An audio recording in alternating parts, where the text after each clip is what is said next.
How often have you tried to drown out the noise in your head? But no matter how hard you try, your mind is constantly jumping from thought to thought. Every time that I try to drown out the noise, images of work, family, and bills come to mind. But the moment that I'm behind the wheel and that green flag drops, everything is just quiet, and I revel in the silence.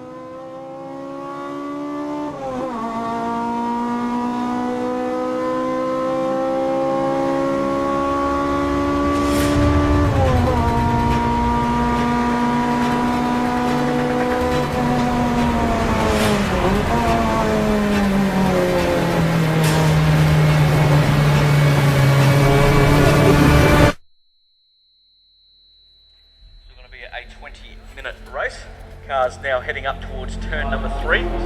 From being a very young boy, was always very, very interested in cars. I used to cut pictures of cars out, stick them on my bedroom wall.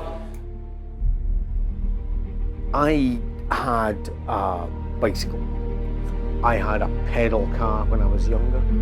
I built what in Scotland would be known as a gig, or a bogie. So stole the wheels from the front of my father's golf trolley and got some pram wheels at the back and a piece of wood in the middle and went downhill on it, and a sort of cheap Scottish version of Need for Speed. I started when I was 4 years old with karting. So it was a bug that bite me because of my dad. He used to race back then in karts as well. And after karts, he moved into touring cars. So let's say that since I was young, I had the bug in racing in the family. Then later, when I became older and managed to get a driving license, you would just do silly things and try and drive quickly and be that little bit quicker than somebody else around the corner. So there was always an element of competitiveness, even if it wasn't in a formal setting. Many, many years ago, back in sort of 1969, 1970, I was taken to my first racetrack. Fell in love with the sights, the smell, the paddock area where all the cars. I enjoyed walking around, looking at them, and I could feel something inside me that excited me. For sure, I enjoyed football and I enjoyed rugby, but cars and motorsport it got its claws into me.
Was a gentleman's sport.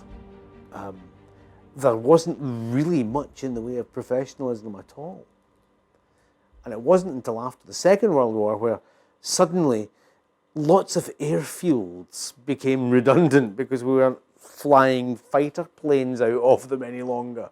that people got together and thought, right, if we tweak this MG or this Ford or this battered old Wolseley, we might be able to race round this tarmac because it's here anyway.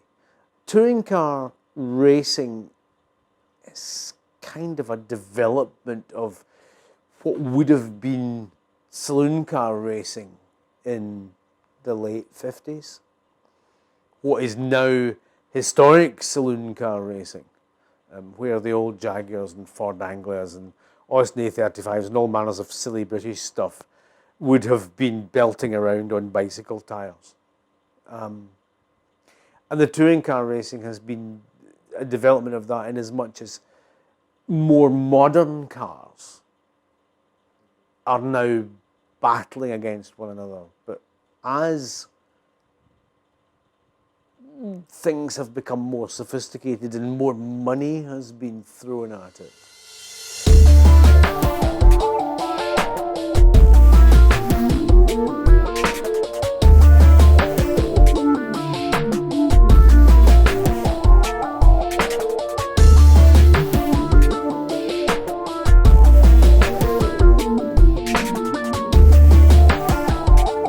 plenty of people that will tell you how to drive a race car, but usually these guys have never actually sat in a race car. You need to be motivating yourself, but also you need to be very critical of what you do. What encourages is I love racing. What is my goal? I mean, every time I race, and probably a lot of winnings, is to beat myself. It is something that you need to have the mentality inside you to do, to be crazy enough to do it, you know. I guess patience is one of the main things involved, because you can't achieve everything as you start. So as I said, I started with a 1.6 litre Civic and then went up to 1.8 and then 2 litre. So it was a gradual climb. I mean, when I started, I wanted to go into the 2 litres, but it wasn't possible. So patience is the way. But it's having it in the brain, it's judging your braking points, it's the technicalities of the circuit, and also the handling of the car. It's a complete package. Well, it's a great feeling. I mean, even if you do it again and again and again, it's a great feeling. You know, it's a winner, it's a winner. Number one is number one. I mean, it's...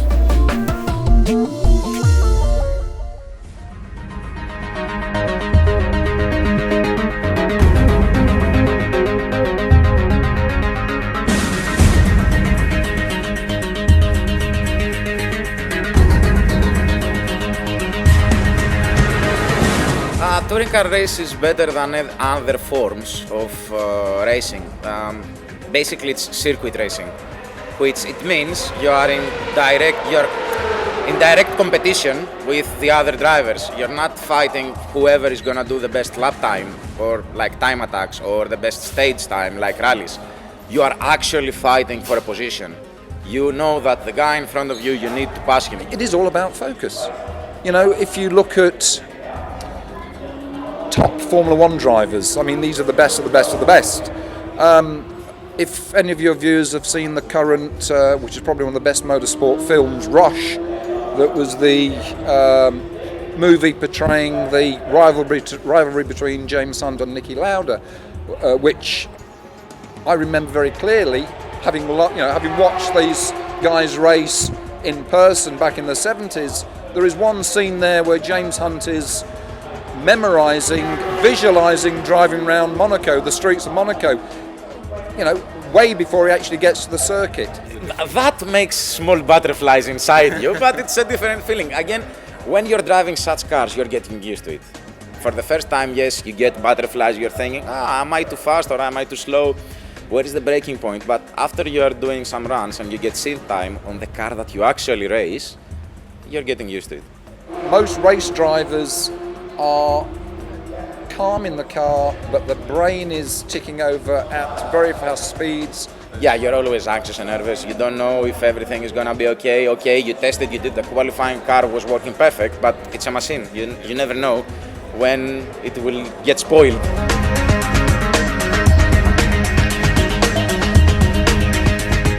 If you turn up for a meeting already surrendering to the opposition, you know, I can't win because the car's not quick enough, I've got new tyres, I don't feel well, then your results are going to mirror exactly what you feel.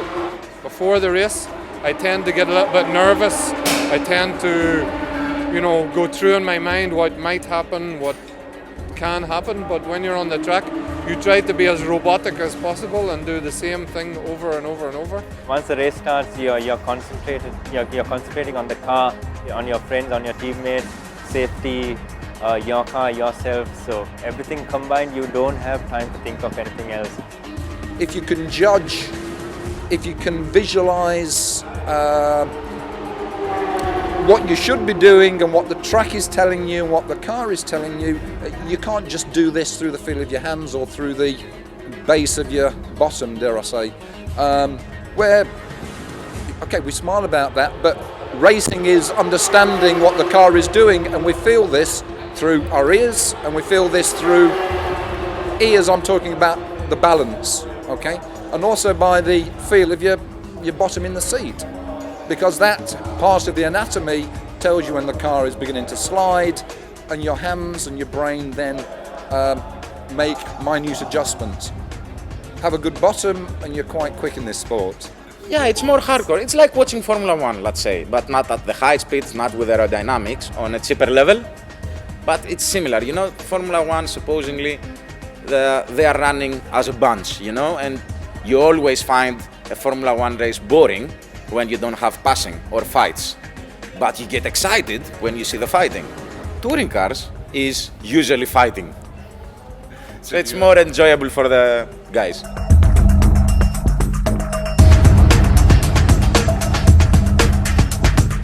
The Renault Clio is a car you can buy at any Renault showroom. However, as I said earlier on, this is a purpose-built car. One of the biggest differences is the gearbox. This has what we call a sequential gearbox. In other words, like a motorbike. So the gears are all in a line. So you pull the gear lever to change gear rather than the H pattern. So this is the gear lever here. Okay. We have the standard accelerator, brake and clutch. But when you're actually driving the car and changing gear, you don't have to depress the clutch to change gear. The electronics on the vehicle, when you pull the gear lever, cut the power to the engine for a millisecond, enabling the car to change gear. The car is equipped with a digital dashboard, so like a Formula 1 car, you have a gear change light. The seat is an all-purpose race seat, fireproof of course, very tight. You couldn't drive too far on this if it was in a road car. It's just designed to hug you, keep you in place, and make sure you don't move around in the seat. Motorsport is all about safety. Roll cage, very, very tough, very, very strong. As I say, motorsport is dangerous. I want to be as safe as I can in the car, and quality built roll cage is a must. That's basically it. Fuel tank is in exactly the same position. The car is slightly lighter. We have no AC system, so today it's not too bad, but we rely on the air scoop, which keeps us relatively cool inside the car.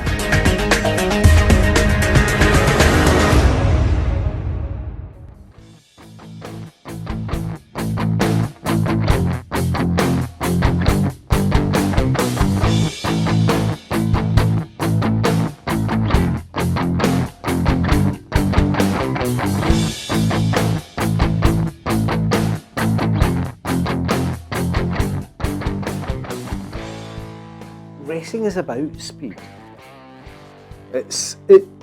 Racing is about how quickly you can get from the start to the finish. So it's inevitably about speed. But I think what a lot of people don't realise, and especially young people, is that speed is something that has to be controlled. Because speed in a straight line is dead easy. Anybody can drive quickly in a straight line. The difficult part are the corners. There is a way to enter a corner, and normally that is slow in, quick out. If you see the guy slipping and sliding down the track, it normally means they're going far too quick for that particular corner. So mentally, you have to prepare yourself for the corner coming up before you get there. I could put a monkey into a Lamborghini, and given enough time, I can teach it to do 200 kilometers an hour in a straight line. But I'm not going to get it to evaluate a series of corners. I'm not going to get it to evaluate the differences in camber, the changes in angle, the tightening of a curve. It's not going to happen. The idea is to approach the corner as quick as possible, hit the brakes, come up the brakes, turn in. We call the apex, which is the inner curb of the corner, clip the apex each time. You should be within millimetres of that apex, lap after lap after lap. Speed is ultimately where racing counts. It's the guy who's the fastest who's the winner. But to get to be the fastest, you need to know where you're going and how you're going to get there. And it's all about, as I say, thinking about the next corner before you get there. And sometimes you actually think about 2 corners ahead before you get there.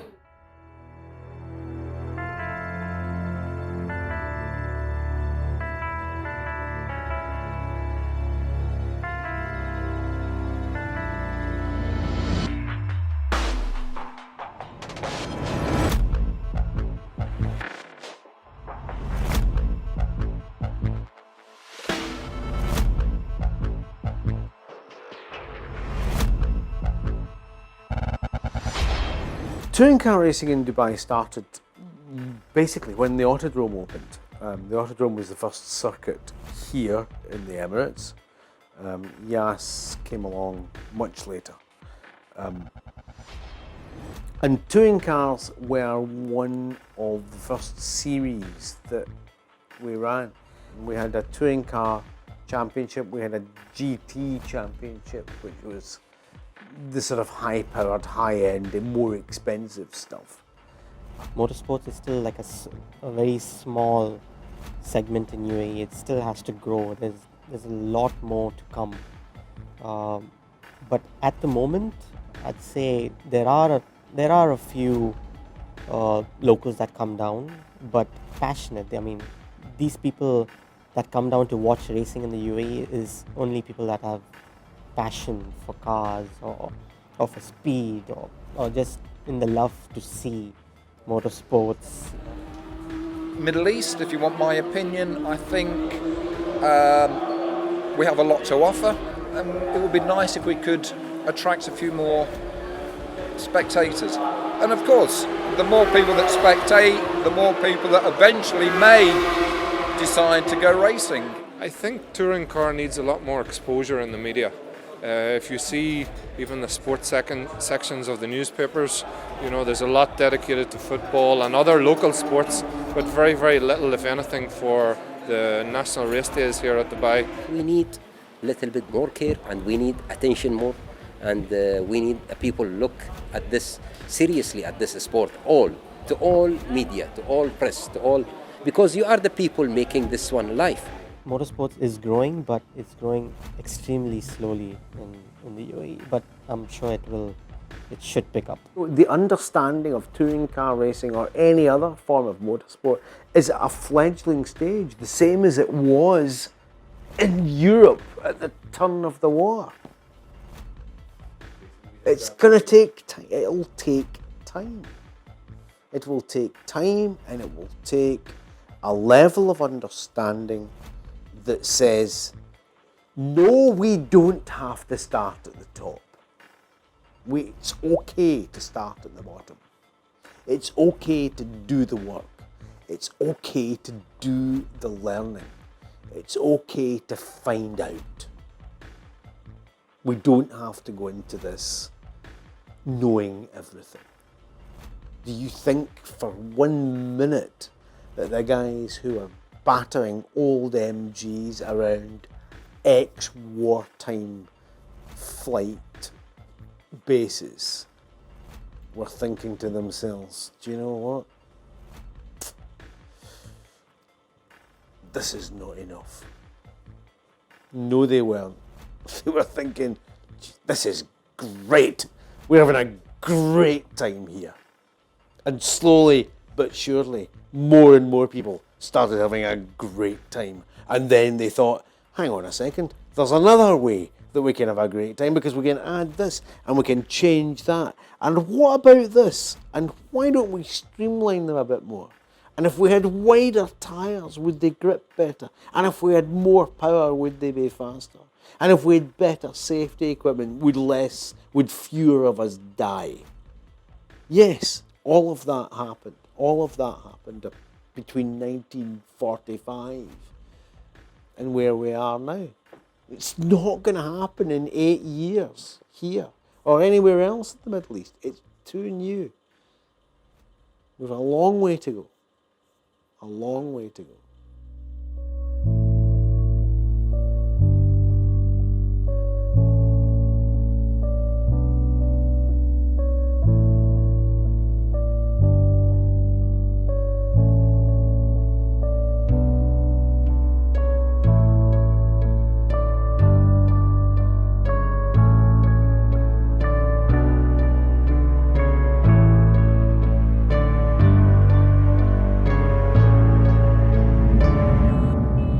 We are always racing. We will not stop racing, you know, inshallah, and we wish to see some more new faces. There is a buzz and an excitement which you don't get in any other sport, I feel. And this is what drives us and what really we enjoy. You know, everybody's saying it's in my blood. And my blood type also, people, when I joke with my friends and fans, they're saying, Abdul Hamid, what is your blood type? I say R. I say, what is R? First time we hear about R, I say racing. Then they say, I say yes. Yeah, and they say, what is your nickname? I say, my nickname is Born to Race. You say, you are joking and kidding. I say, yes, that's it, simple. You know, we love to race. It's under our blood. Well, I know it's costly. Sometimes we are going extremely mad, doing something, you know, putting something else fundamental, leaving that one and giving prior to the race. I know, motorsport words, it's always crazy and dangerous as well. To break it down is difficult. I like to be seen to be doing this sport.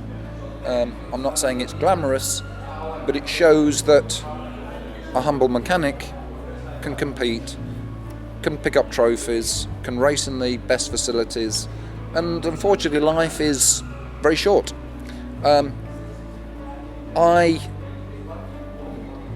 I would be very upset if I hadn't made the transition from spectator to competitor, because I think in life we have our own goals to achieve, each one of us. It doesn't matter what field that's in, but for me, competing, racing, that is what my life is all about. Yes, work is a means to an end. I enjoy my job, but this is me stripped down of all the trappings, of the nice road cars and the fancy villas. My passion is what you see. It's motorsport, and I hope people will remember me in a long time. I'm not going to disappear yet, but in many, many years to come. It was Simon, great mechanic, but he enjoyed his motorsport, and that's really how I'd like to be remembered, you know.